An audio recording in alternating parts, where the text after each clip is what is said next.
Hola, buenas tardes, ¿cómo están? O buenos días, como digo siempre, según cuando vean este video.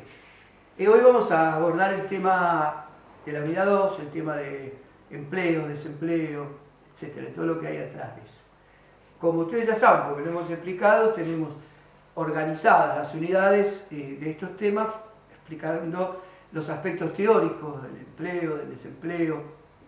Tenemos también después los aspectos metodológicos y por último datos que tienen que ver con la realidad de estos temas, fundamentalmente en lo que nos atañe en nuestro país. Así las cosas, el empleo y el desempleo es un fenómeno social, obviamente, y como fenómeno social ya no es solamente patrimonio de sacar unos numeritos de parte de los estadísticos, de los sociólogos o de los economistas, sino también de empezar a buscarle también qué subyace atrás de los estudios y sobre qué base de las causas del empleo y del desempleo se manejan cada uno de los que ve esos datos. Es decir, qué cosmovisión utiliza cuando ve esos datos que son basados en determinadas formas de recolección de esos datos, determinadas formas de muestreo. Pero primero tenemos que ver que en el marco de esas cosmovisiones, ¿qué opinan centralmente y muy rápidamente las cosmovisiones respecto a su posición en el mercado de trabajo o en el mercado de trabajo capitalista fundamentalmente? Así que lo que vamos a hacer en este primer videito, en forma muy corta, muy rápida, explicar las visiones de las grandes escuelas que hemos visto en teoría económica. Como teoría económica no es algo que ustedes tengan la obligación de haber cursado para ver este seminario, entonces hacemos esta pequeña explicación y después les pusimos unos materiales teóricos para que puedan estudiar de ahí estas cuestiones que vamos a explicar.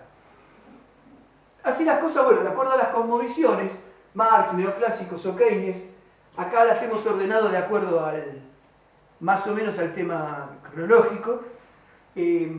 Aunque Marx y neoclásicos son contemporáneos, los hemos puesto de esta manera.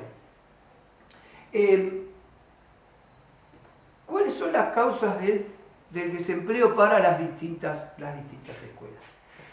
Bueno, Marx no habla de una teoría sobre el mercado de trabajo porque hablar de trabajo o de la fuerza de trabajo y de todo lo que rodea al capitalismo por esa necesidad imperiosa de que exista la fuerza de trabajo, se hablan durante todas las obras de eso. Ahora, específicamente, cuando buscamos algún tema que tenga que ver con el desempleo, tenemos que ver que cuando, dice Marx, ¿no? Cuando aumenta la acumulación capitalista, o sea, comienza a invertirse en más máquinas, crece, acumula, cada vez crece más y se reproduce más necesidad de fuerza de trabajo requiere.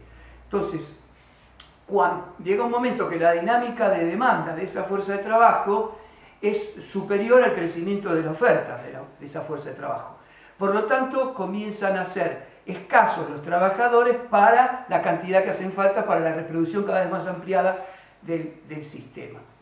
De esa manera, lo que les queda en un mercado como el que vio Marx y un poquito sus antecesores, la única forma de contar con esa mercancía especial que es la fuerza de trabajo es pagar más por ella. Es decir, es aumentar los salarios por encima de la competencia para que esos obreros, que son escasos, vengan a trabajar a la fábrica del capitalista. Ese capitalista tiene que pagar más. ¿Cómo se refleja eso en un aumento de salarios?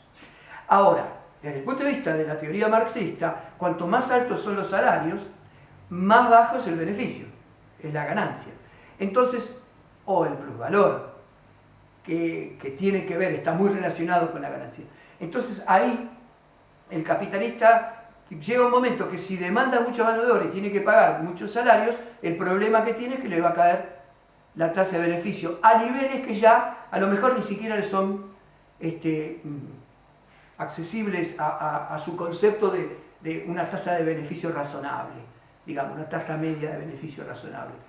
Entonces, ¿qué va a hacer el capitalista? Va a hacer lo mismo que prácticamente le decía Ricardo a partir de las teorías de Malthus.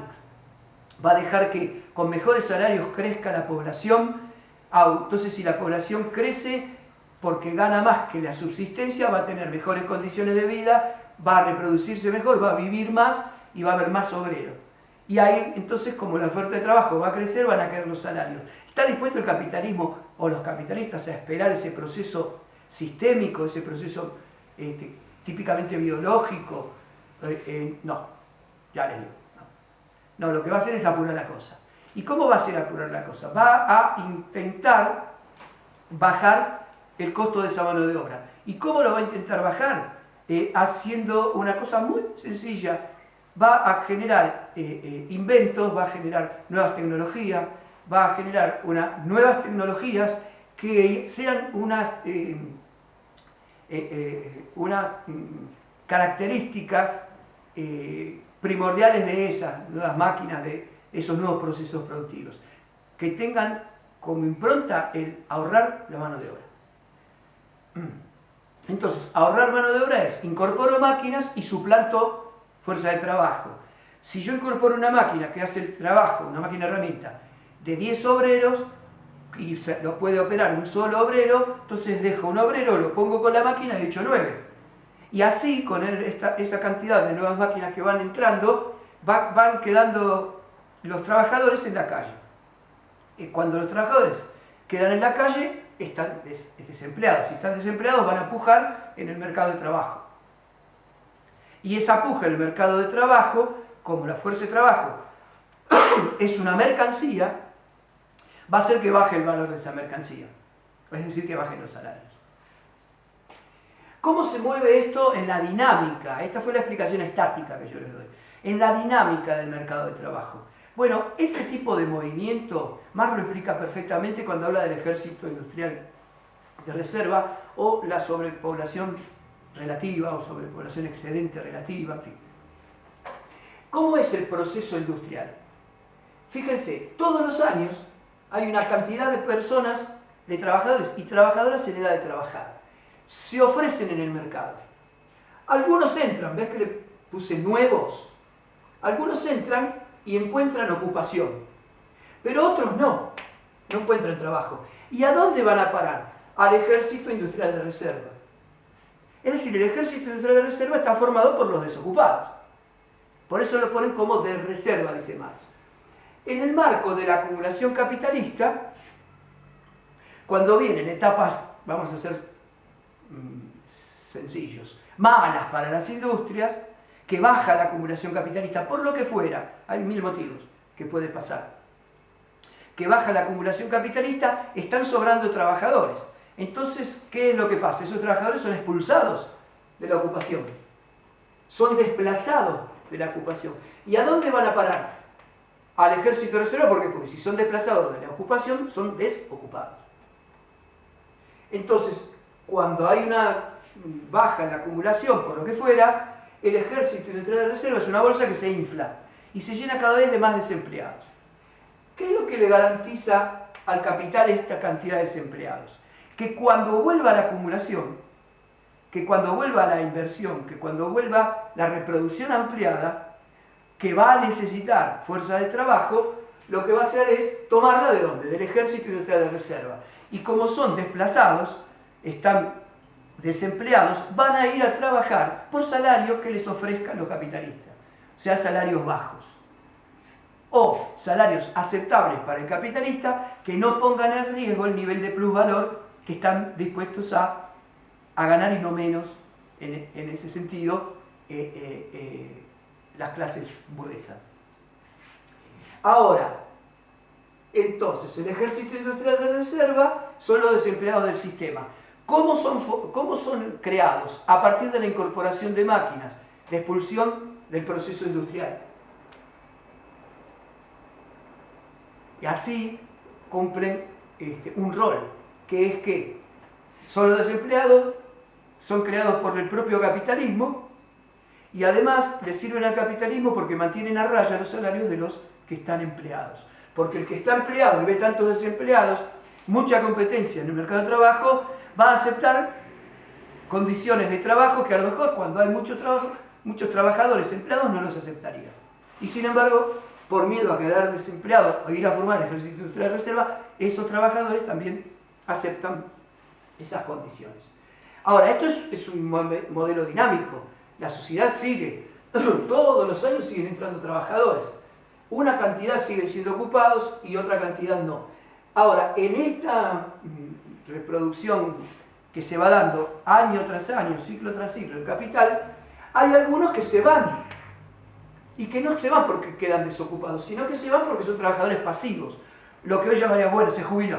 O son trabajadores que se retiran porque ya no pueden trabajar, porque tienen algún motivo por el cual se tienen que retirar, pero fundamentalmente porque ya son mayores y se retiran. Ya no les da las características para seguir trabajando en esa industria. Pero atento a esto, también hay una cantidad que se van, pero no se van del proceso industrial, se van de los desempleados, del ejército de reserva, y son los desalentados. Pido que presten atención a esto de los desalentados, porque después nos va a aparecer en la vida cotidiana hoy. Entonces, estos desalentados se van. ¿Quiénes son? Los que ya no creen que pueden obtener trabajo por lo que fuera, o porque no tienen el perfil, o la capacidad, o la capacitación, entonces se van. Y así se da el ciclo. Fíjense que yo puse el proceso industrial entre una línea de guiones. ¿Por qué? Porque para Marx, los desocupados forman parte del sistema porque les son funcionales. Entonces el proceso industrial lo conforman tanto los ocupados como los desocupados. Pero los desocupados juegan ese rol que les comenté antes, de mantener a raya los salarios de los ocupados. O lo que es lo mismo, mantener un nivel de beneficio, de ganancia para el capitalista. Entonces, para Marx están adentro del proceso de trabajo y del sistema reproductor. ¿Qué pasa con Marx, que dice esto, pero hacia la misma época que Marx escribe El Capital, 1870, por ahí aparece la escuela neoclásica, que tiene como visión ya no la sociedad, la producción, la riqueza, sino que tiene como visión al sujeto. Entonces dice, miren, acá en el mercado de trabajo pasa lo mismo que con cualquier mercancía. Nosotros ya vimos, en el anterior video, vimos algo de curvas de oferta y demanda, y acá estamos presentando curvas de oferta y demanda, con una diferencia que las que vimos antes. Las presentamos para el mercado de trabajo. ¿Y qué dice el neoclasicismo? El mercado de trabajo funciona igual que el mercado de un bien. Hay demanda y oferta. Se demandan trabajadores que se ofertan en el mercado. Entonces hay oferta de trabajo, que son los trabajadores, y hay demanda de trabajo. Ahora, el trabajador es un sujeto, es un individuo. Lo que va a hacer ese trabajador es pensar si le conviene trabajar por el sueldo que le ofrecen. Entonces fíjense que la oferta de trabajadores es lo mismo que un bien. Cuando los salarios son bajos, va a haber pocos trabajadores que quieran trabajar. ¿Por qué? Porque subjetivamente le da más placer el ocio que ir a trabajar por esos pocos sueldos, por ese salario bajo.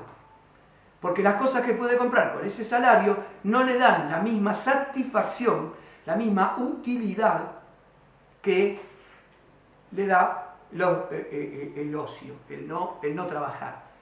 Para los neoclásicos el ocio es placentero y es displacentero el trabajo.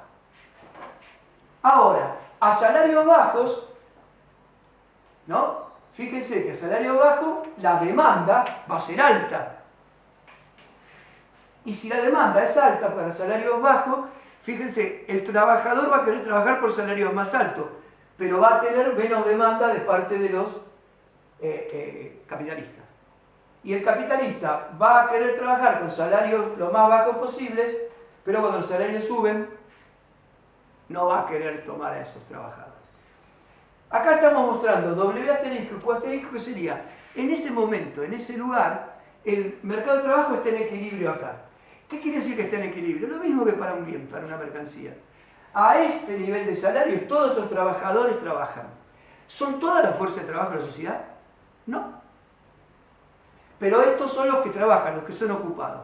Hasta donde se equilibra el mercado es esto. Entonces, para los neoclásicos, ¿qué dicen? No hay desempleo.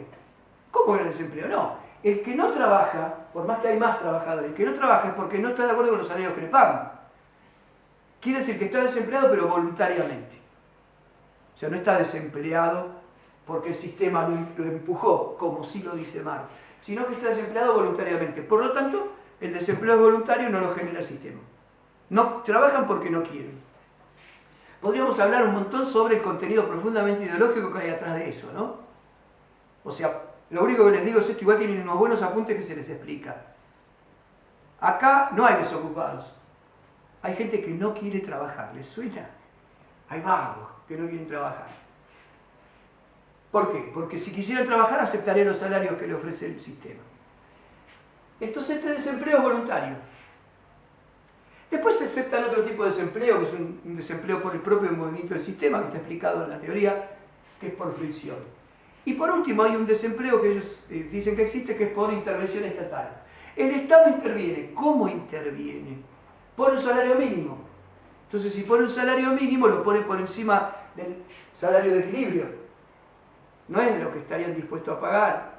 Entonces, frente a este salario mínimo, que acá lo pusimos en rojo, la oferta de trabajadores es muy alta. ¿Por qué? Porque los salarios son altos en este cuadro específico. Entonces, la cantidad de trabajadores, la cantidad de trabajadores que se ofrecerían es grande. Ahora, a este salario mínimo, la cantidad que estarían dispuestos a contratar los empleadores, los capitalistas, es mucho menor. QD, la demanda. Fíjense que para los neoclásicos este desempleo es involuntario, sí, pero no lo provoca el sistema ni ellos. ¿Quién lo está provocando? El Estado con su intervención. Entonces, una muestra más de por qué piden mercado libre, libre cambio, libertad de todo, para poder decir, sí, acá hay desempleo, ahora la culpa del Estado que se mete. Así las cosas, estas son los tres tipos de desempleo que plantea los neoclásicos, que con variantes más modernas son lo que se acerca también con el neoliberalismo en nuestros días, mucho más complejo, mucho más trabajado, pero en última instancia siempre dicen que el Estado no intervenga, pero ahora cambió porque pasaron muchos años de esto, a menos que sea a favor nuestro, ¿sí? Si el Estado interviene a favor nuestro, ahí es otra cosa, porque es la nueva característica del neoliberalismo, necesita el Estado para obtener esos grandes beneficios que está obteniendo, ¿sí? Financieramente. Y por último, y esto léalo porque es bastante sencillo, Keynes dice que hay una deficiencia en la demanda efectiva, es decir, la demanda efectiva es en qué se gastan los ingresos verdaderamente existentes. Es decir, si toda la sociedad tiene ingresos por X cantidad de pesos, ¿en qué los gastan? Bueno, Keynes dice, la demanda efectiva de esa cantidad de pesos es en bienes de consumo y en bienes de inversión. Sí, está acotado, ahí se lo explicamos en el apunte, está acotado esto, está dejando afuera alguna cosita que otra, pero esto es la demanda efectiva. Cuando cae la demanda efectiva, cae el ingreso, y cuanto más cae la demanda efectiva, más desempleo genera. ¿Por qué? Porque si yo dejo de comprar galletitas, la fábrica de galletitas deja de fabricar para las máquinas o para una línea de producción y desafecta a las máquinas y los trabajadores. Entonces cae el consumo por los trabajadores que ya no compran y la inversión por las máquinas que se pagan. Y eso retroalimenta y eso termina en una crisis. Pero eso pueden leerlo de los apuntes, ¿sí? Hicimos un breve raconto de las teorías sobre las causas del desempleo y cómo lo trata cada una de estas tres grandes escuelas que mantienen en cierta forma su actualización en este momento. Ahora continuamos.